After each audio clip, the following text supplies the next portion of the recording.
আকাশ editing channel আপনাকে স্বাগতম এবং আমি আকাশ আপনার সাথে রয়েছে ইউটিউবের পর্দায়। তো বন্ধুরা, আজ আমি আপনাদের সাথে শেয়ার করব একটি ড্যামেজ ছবিকে কি করে আমরা রিপেয়ার করতে পারি। বন্ধুরা, স্ক্রিনে দেখতে পাচ্ছেন এই ছবিটা আমাকে পাঠিয়েছেন আমার একজন ঘনিষ্ঠ ভিউয়ার্স। তো আমি ওনার নাম জানি না, তো ইউটিউবে ওনার একটি চ্যানেল রয়েছে, দেখতে পাচ্ছেন বন্ধুরা 0°5533। এই চ্যানেলটি ওনার ইউটিউবে একটি চ্যানেল রয়েছে তার। তো তার চ্যানেলে আমি দেখতে পাচ্ছি কোনো সাবস্ক্রাইব নেই, সাবস্ক্রাইব 0 এবং ভিডিও সংখ্যা অনলি 1। একটি মাত্র ভিডিও দিয়েছেন, তাও প্রায় গত 4 সপ্তাহ আগে, প্রায় 1 মাস আগে। তো তার ভিডিওতে ভিউ হয়েছে 44টি। তো বন্ধুরা, আমি আজ যে ভিডিওটি আপনাদের সাথে শেয়ার করব, এই ভিডিওতে যার কমেন্টস আমার সবচেয়ে ভালো লাগবে, তার যদি ইউটিউবে কোনো চ্যানেল থাকে, আমি তার চ্যানেলটিকে আমার পরবর্তী ভিডিওতে আমি প্রমোট করে দেব। ধরুন আপনার কোনো ইউটিউব চ্যানেল যদি আমি আমার পরবর্তী ভিডিওতে প্রমোট করি, আমি আশা করি আপনি অনেকটা লাভবান হয়ে যাবেন। তো বন্ধুরা, ক্যানভাসে যে ছবিটি রয়েছে এটা কিন্তু খুব কঠিন একটি কাজ, খুব জটিল একটি কাজ, কিন্তু না, আমি আকাশ ভাই আপনার সাথে রয়েছি। আমি আকাশ ভাই খুব সহজে বিষয়টাকে সলিউশন করে দেব। এটা অনেকটা সময় লাগে এই কাজটি রিপেয়ার করতে, এই ছবিটাকে রিপেয়ার করতে যথেষ্ট সময়ের প্রয়োজন, কিন্তু না, আমি আকাশ ভাই জানেন তো, আমি আকাশ ভাই কিন্তু শর্টকাট লোক।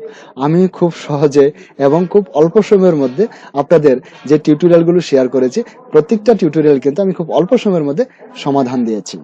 তো বন্ধুরা, আশা করব এই ভিডিওতেও খুব কঠিন কাজটাকে আমি খুব সহজ করে দেব, আর খুব বেশি সময়ের কাজটিকে আমি অল্প সময়ে করে দেব। তো বন্ধুরা, এই ছবিটা আসলে উনি একটি সেরা ছবি দিয়েছেন। এই ছবিটার বাকি অংশটাই নেই, বাকি অংশটা আমাদের এই ছবি থেকেই ফিল আপ করতে হবে।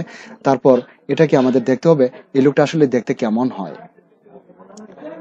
তো বন্ধুরা, দেখতে পাচ্ছেন ক্যানভাসে আমি একটি কাজ করেছি।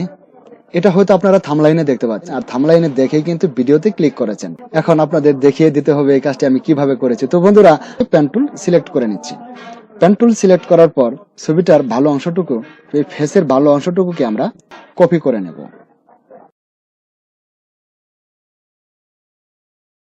এবার কন্ট্রোল এন্টার বাটনে প্রেস করে এটুকুকে সিলেকশন করে নিন। Control enter. বন্ধুরা, দেখতে পাচ্ছেন এই অংশটি সিলেকশন হয়ে গেছে। তো এবার কন্ট্রোল জে বাটনে প্রেস করে এটাকে ডুপ্লিকেট আর একটি লেয়ার করতে হবে। বন্ধুরা, লেয়ার প্যানেলে দেখতে পাচ্ছেন এখানে আমাদের একটি মাত্র লেয়ার। কন্ট্রোল জে বাটনে প্রেস করার পর এবার কন্ট্রোল টি বাটনে এটাকে ফ্রি ট্রান্সফর্ম করে নিন। কন্ট্রোল টি বাটনে প্রেস করার পর ফ্রি ট্রান্সফর্ম হয়ে গেছে। তো এবার এটাকে আমরা 180° অ্যাঙ্গেলে ঘুরিয়ে দেব। এবার শিফট এবং অল্ট বাটন চেপে ধরে মাউস ঢ্যাক করে এভাবে ধরে এটাকে এভাবে ঘুরিয়ে এন্টার। তারপর মুভ টুল দ্বারা এটাকে সঠিক স্থানে বসানোর চেষ্টা করুন। তারপর বন্ধুরা, এখানে লেয়ার প্যানেলে দেখতে পাচ্ছেন আমাদের কিন্তু টপ লেয়ারে মার্ক করা রয়েছে। তো এখন টপ লেয়ারে মার্ক করা অবস্থায় আমরা ইরেজার টুল নেব। এখান থেকে ইরেজার টুল নিন, এখানে ক্লিক করুন এবং এখান থেকে ফেদার সহ টুলটি নিন। নেওয়ার পর আমরা এদিক দিয়ে একটু ইরেজ করে দেব।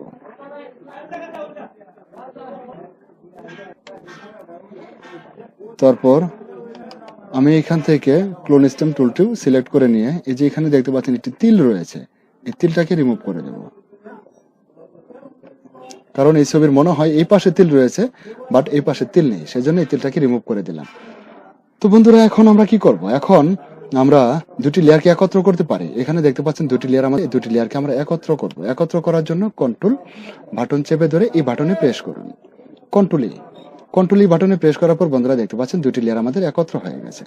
তো এখন আমরা ক্লোন স্টেম টুল দ্বারা এটাকে এভাবে এটাকে মিশিয়ে দিন।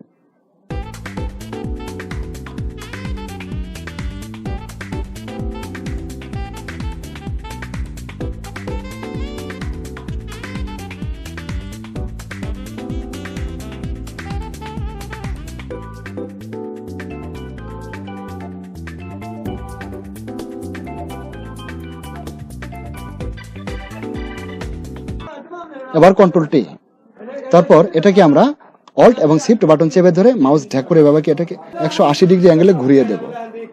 ঘোরানোর পর আমরা এখানে এবার এটাকে বসিয়ে দেব।